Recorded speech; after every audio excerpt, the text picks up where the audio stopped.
Donald Trump just lost Canada, not in a diplomatic spat, not in a war of words, but structurally, permanently. That's the unmistakable message delivered by Mark Carney in a declaration so sweeping, so meticulously constructed, and so strategically timed that within hours, sources inside 3 separate G7 governments called it the most significant realignment of North American energy architecture since the 1973 oil crisis. Carney didn't just threaten energy independence from the United States. He declared it a done deal, past tense, effective immediately. And he cemented that declaration with concrete policy instruments, clear market redirections, and vital international partnerships. This unequivocally signals that Canada has made a sovereign decision to fundamentally reshape its energy relationships. Trump reacted, of course. He reacted.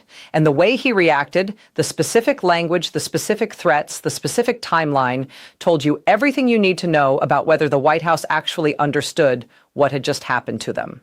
What is unfolding right now is not a simple trade dispute. It is not a tariff negotiation. It is a fundamental restructuring of North American energy geography that will affect American electricity prices, American natural gas supply, American industrial competitiveness, and American foreign policy credibility for years, possibly decades to come. When a Prime Minister of Canada stands before his Parliament and uses the word independence in the context of energy supply, and the markets in New York, London, and Tokyo move within minutes, you know this is no mere political speech. This is a strategic declaration with profound operational consequences. Hit that subscribe button right now, because you will not want to miss a single video I release on this developing story. The implications reach into every American home that pays an energy bill. So, what exactly brought this moment to a head? On March 17, 2026, Mark Carney appeared before a joint session of the Canadian Parliament in Ottawa and delivered what his office had only pre-described as a major address on Canadian economic sovereignty.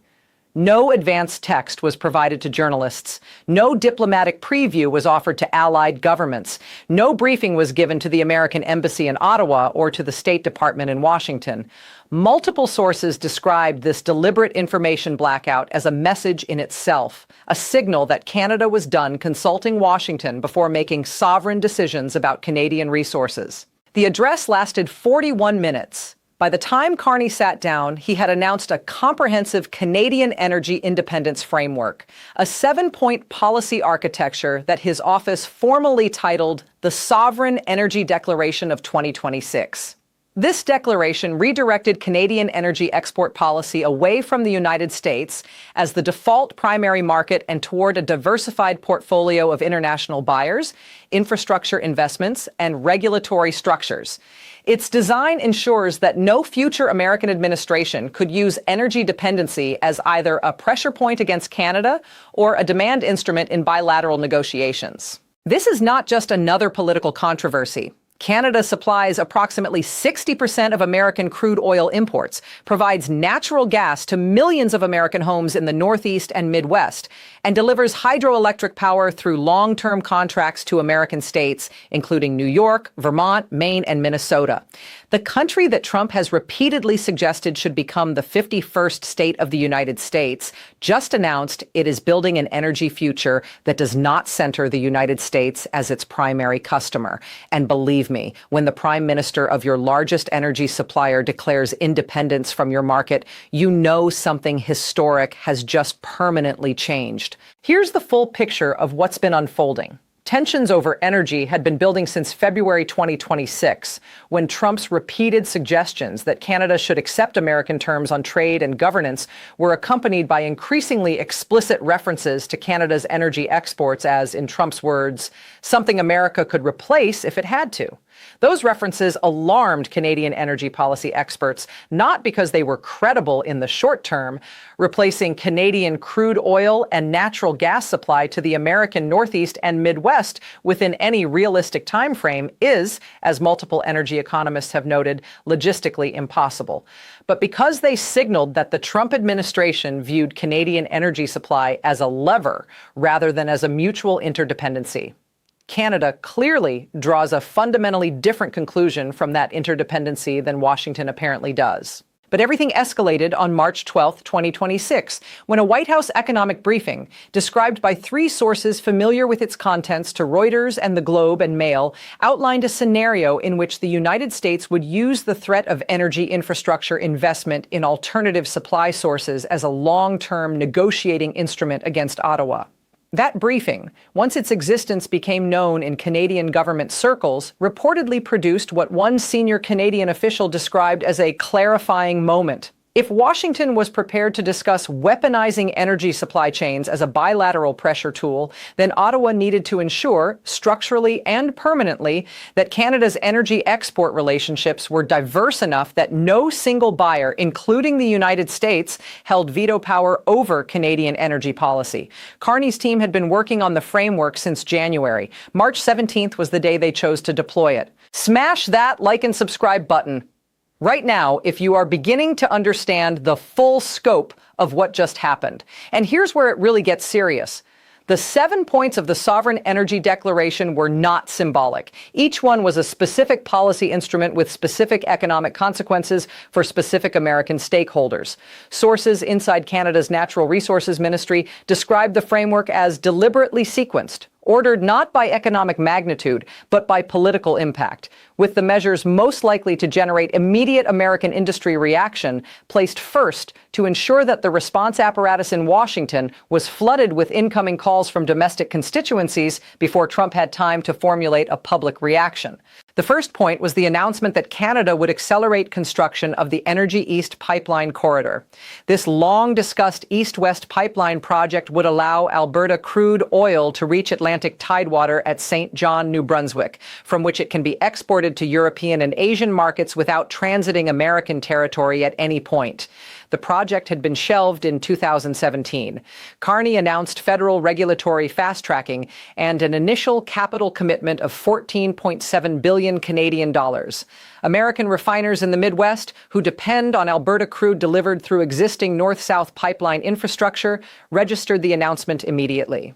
The second point was a formal framework agreement with the European Union, signed in Brussels 2 days earlier on March 15th, but embargoed until Carney's parliamentary address. This agreement established Canada as a priority liquefied natural gas, LNG supplier to European markets through a new LNG terminal to be constructed at Goldboro, Nova Scotia. The agreement included guaranteed purchase commitments from Germany, the Netherlands, and France, totaling 12 billion cubic meters of Canadian LNG annually by 2031. The EU had been seeking to diversify away from Russian gas dependency since 2022. Canada had been reluctant to commit to the capital investment required for LNG export infrastructure. That reluctance, Carney made clear, had now ended. The press gallery in the House of Commons chamber was silent for a full 4 seconds after that announcement. The third point was the suspension of preferential pricing arrangements that had historically governed Canadian hydroelectric power sales to American northeastern states. New York, Vermont, Maine, and Minnesota had all benefited for decades from long-term power purchase agreements with Hydro-Quebec and other Canadian provincial utilities that provided reliable, low-cost electricity at rates below what American domestic generation could match. Carney announced that those agreements would be reviewed for renegotiation at market rates and that new capacity would be offered first to Canadian industrial users and second to international buyers, with American state utilities moved to a competitive bidding process rather than a preferential arrangement. The governors of New York, Vermont, Maine, and Minnesota received that news through their energy departments before Carney had finished speaking. Sources described the calls that followed as urgent. The fourth point was the establishment of a Canadian Critical Minerals Sovereignty Reserve, a regulatory framework giving the Canadian federal government authority to review and restrict export permits for lithium, cobalt, nickel, and rare earth elements when export patterns are deemed to conflict with Canadian national economic interests. This was not a new idea. The framework had been discussed in Ottawa policy circles since 2023, but formalizing it as a component of the Sovereign Energy Declaration gave it a weight and a permanence that went far beyond previous regulatory discussions. American defense contractors heard that announcement and reached for their phones simultaneously. The The fifth point was a series of bilateral energy cooperation agreements with Japan and South Korea, two of the world's largest LNG importers, formalizing Canadian natural gas supply commitments through new Pacific-facing export infrastructure in British Columbia. The agreements had been in negotiation since late 2025. The timing of their announcement as part of the Sovereign Energy Declaration was deliberate. Canada was not just redirecting energy away from the United States. It was simultaneously anchoring new supply relationships with American strategic allies in the Indo-Pacific, using the same resources that the Trump administration had apparently assumed would remain indefinitely captive to the American market.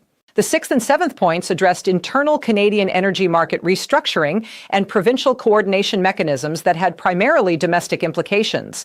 But their inclusion in the framework signaled that this was a comprehensive, institutionalized policy shift rather than a set of reactive measures that a future government could easily reverse. By the time Carney finished speaking, Canadian energy stocks had surged. Alberta oil sands companies, whose product had been in search of new markets for years, saw share prices jump 6 to 9% on the TSX. LNG infrastructure companies rose sharply.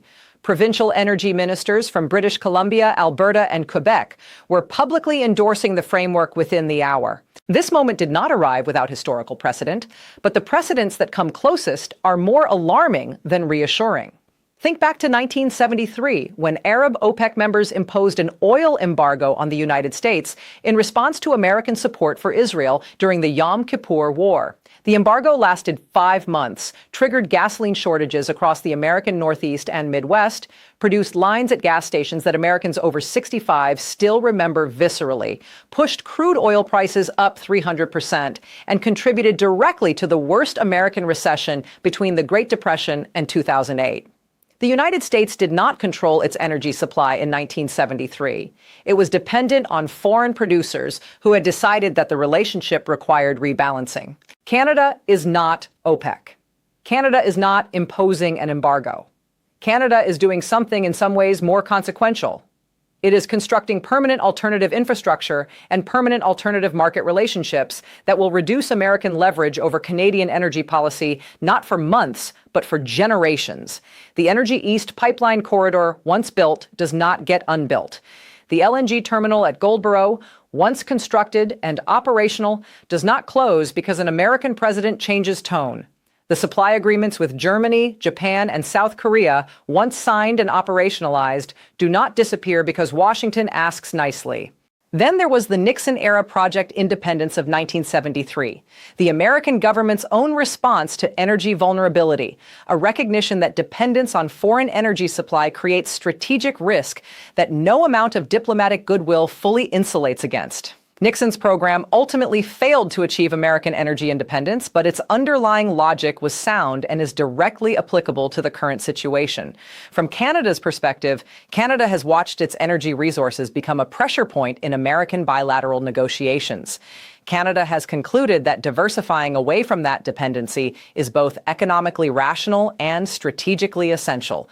This is not emotionally driven retaliation. This is strategic rationality. Daniel Yergin, vice chairman of S&P Global and the Pulitzer Prize-winning author of The Definitive History of the Global Oil Industry, told CNBC on the afternoon of March 17th that what Carney announced represents a fundamental restructuring of North American energy architecture. He noted that the combination of Atlantic LNG export capacity, Pacific LNG framework agreements, and European supply commitments means Canada is, for the first time in its history, genuinely constructing the infrastructure required to be a global energy exporter rather than primarily a continental one. He added that the implications for American energy pricing, particularly in the northeastern states that depend heavily on Canadian natural gas and hydroelectric power, deserved far more serious analytical attention than they were receiving. Don't go anywhere, because what Trump did next and what it revealed about the West Wing's understanding of what had just happened is the most explosive part of this entire story. Trump's reaction came at 2:34 p.m. on March 17th. A Truth Social post that read in its entirety, "Canada just made the biggest mistake in their history. We don't need their energy. We have more oil and gas than anyone. I will impose immediate 50% tariffs on all Canadian energy products." Effective in 30 days unless this ridiculous declaration is reversed. Carney is a fool. He will regret this. America first, always. The post was accompanied by a separate statement from the White House press office, issued 12 minutes later, confirming that the president was directing the Department of Energy and the Office of the United States Trade Representative to begin immediate preparation of tariff instruments applicable to Canadian crude oil, natural gas, and hydroelectric power imports. Energy markets reacted within minutes, but not in the direction the White House apparently expected. American natural gas futures spiked 5.7% within the first hour of trading after the Trump post. Heating oil futures moved sharply upward. Utility stocks serving the American Northeast, companies whose customers depend on Canadian energy supply, fell between 3 and 7%. The reason was straightforward, and to anyone who had studied the energy supply geography of the American Northeast, entirely predictable.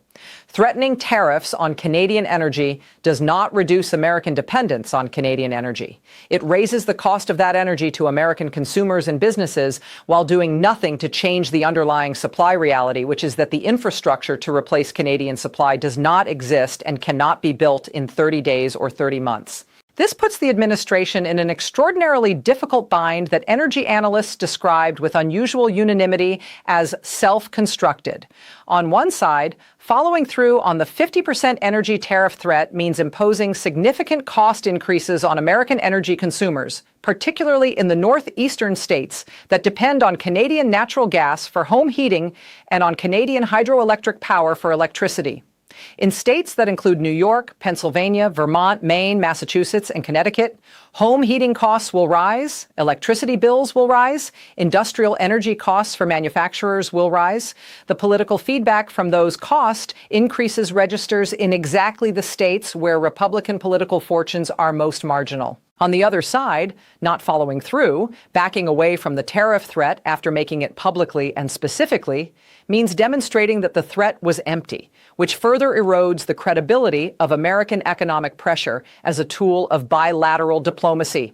Canada, the European Union, Japan, South Korea, and every other government that received a communication from Washington this year will have noted that the threat was made and not executed.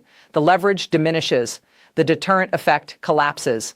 Legal and political analysts are describing the Sovereign Energy Declaration as the most consequential single policy announcement by a Canadian government in the context of American relations since the Canada-United States Free Trade Agreement of 1988.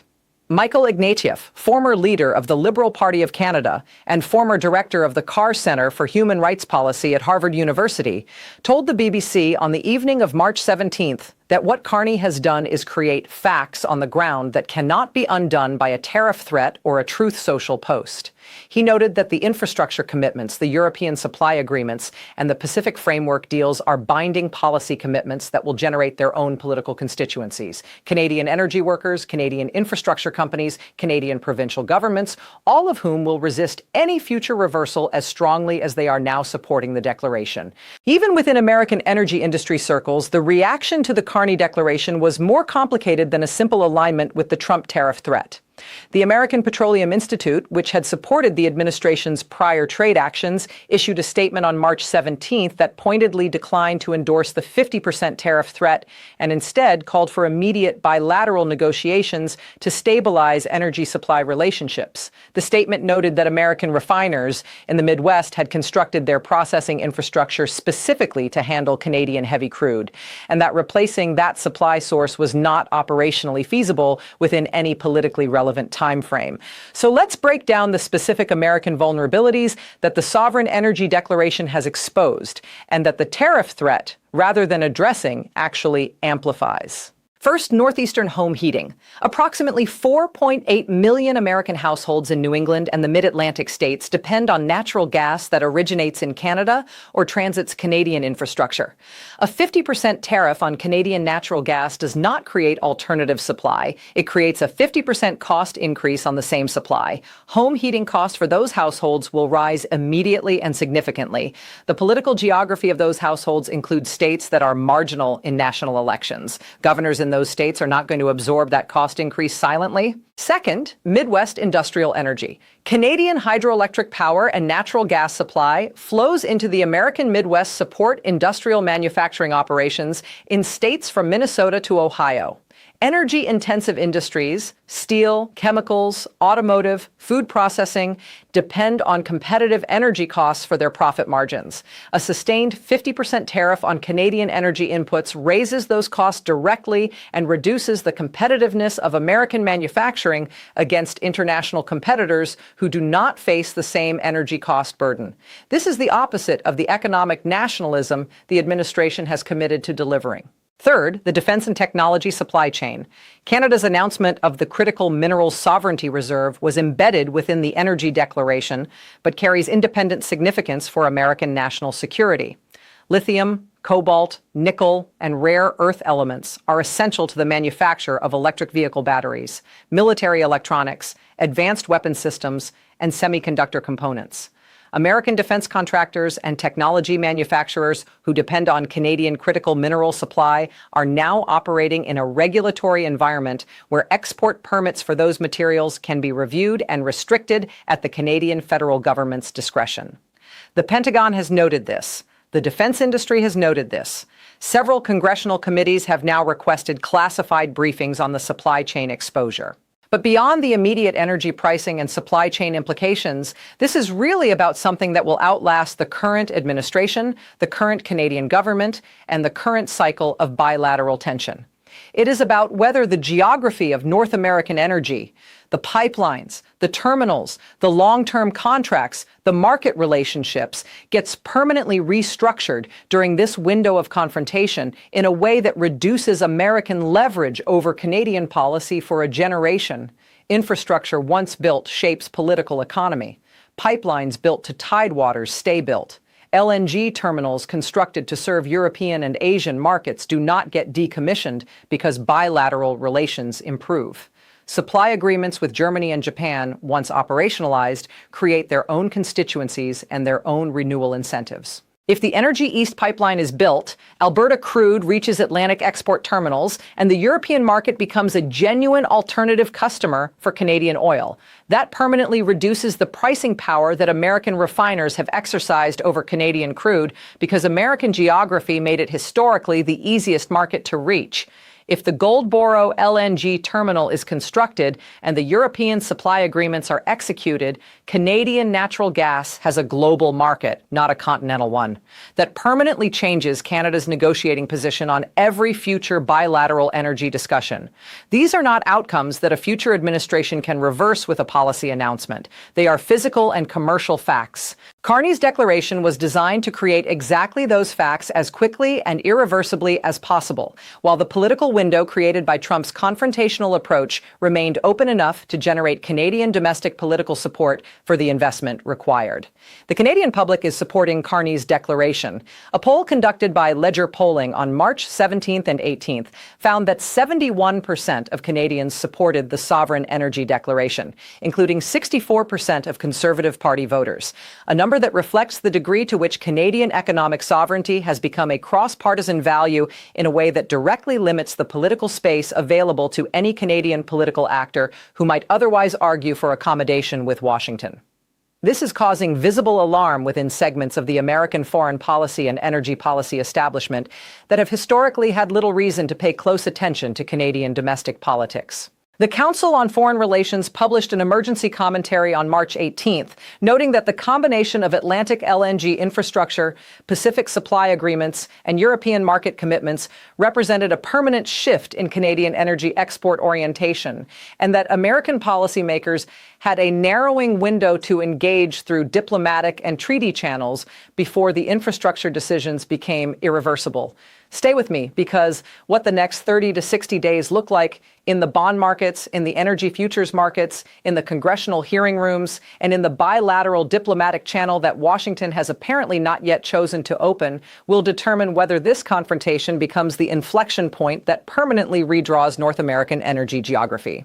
Here's what makes the administration's position even more extraordinary. 3 days after Trump's Truth Social reaction on March 20th, the governors of New York, Vermont, Maine, Minnesota, and Massachusetts sent a joint letter to the White House, made public simultaneously with its transmission. They asked the administration to immediately suspend the 50% energy tariff threat and open direct negotiations with Ottawa before the governors were forced to explore emergency energy procurement alternatives that could further complicate bilateral relations. The letter was signed by governors from both parties. It was polite in tone and specific in substance. And it was, by any reading, a public declaration by American state executives that the administration's energy tariff threat was creating a domestic governance crisis that they could not manage without federal reversal. The White House has not responded publicly to that letter. Sources familiar with internal administration discussions describe the energy tariff question as one of the most actively contested policy debates currently occurring within the West Wing, with economic advisors warning about consumer price implications directly contradicting the political instinct to demonstrate resolve. No resolution has been reached. The 30-day tariff clock announced in Trump's Truth Social post is running. This goes far beyond an energy dispute between two neighboring governments.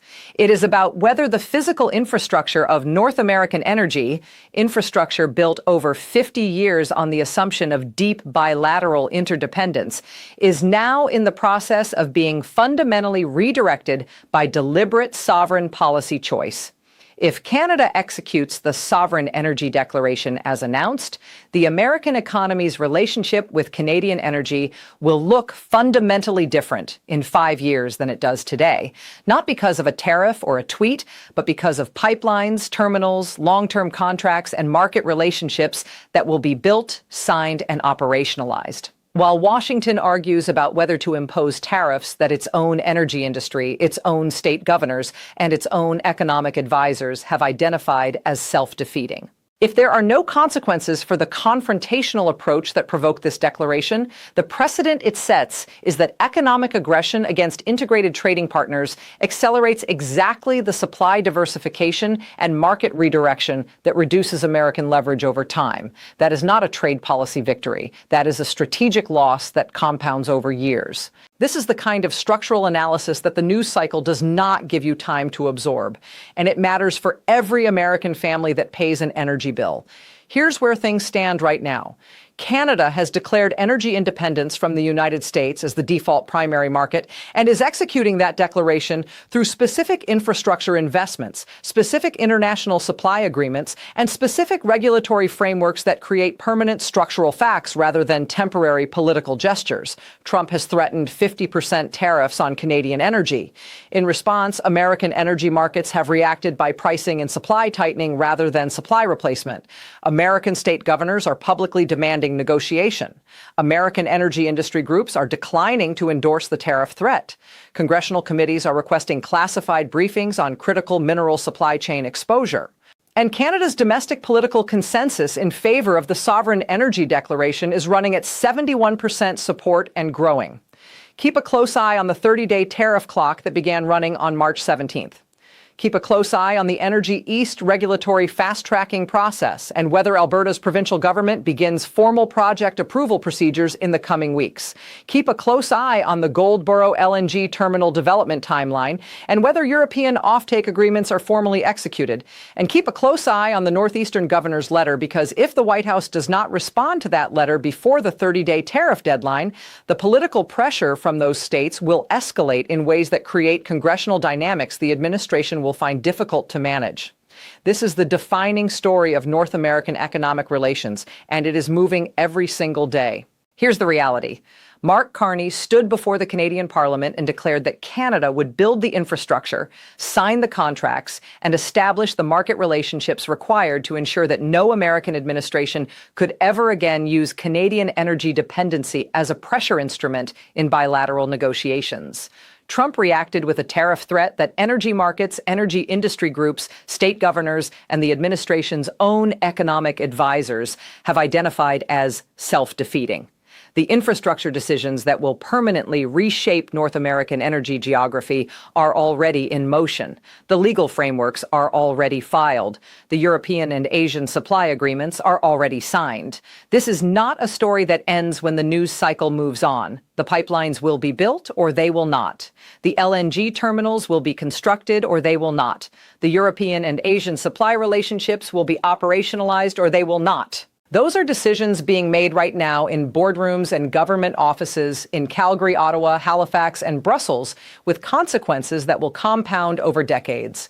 The 30-day tariff clock is running, the infrastructure decisions are accelerating, and the question of whether Washington engages through the treaty mechanisms that exist for exactly this kind of dispute or continues to respond through social media threats that energy markets have learned to price as noise has never carried more immediate consequence for American energy security. The stakes have never been higher, the structural exposure has never been more concrete. And the window to prevent permanent realignment of North American energy architecture has never been more narrow. Pause for a second and hit that like button if you are finding value in this coverage. This story is the one that will define what North American energy looks like for the next generation. You are watching it unfold in real time.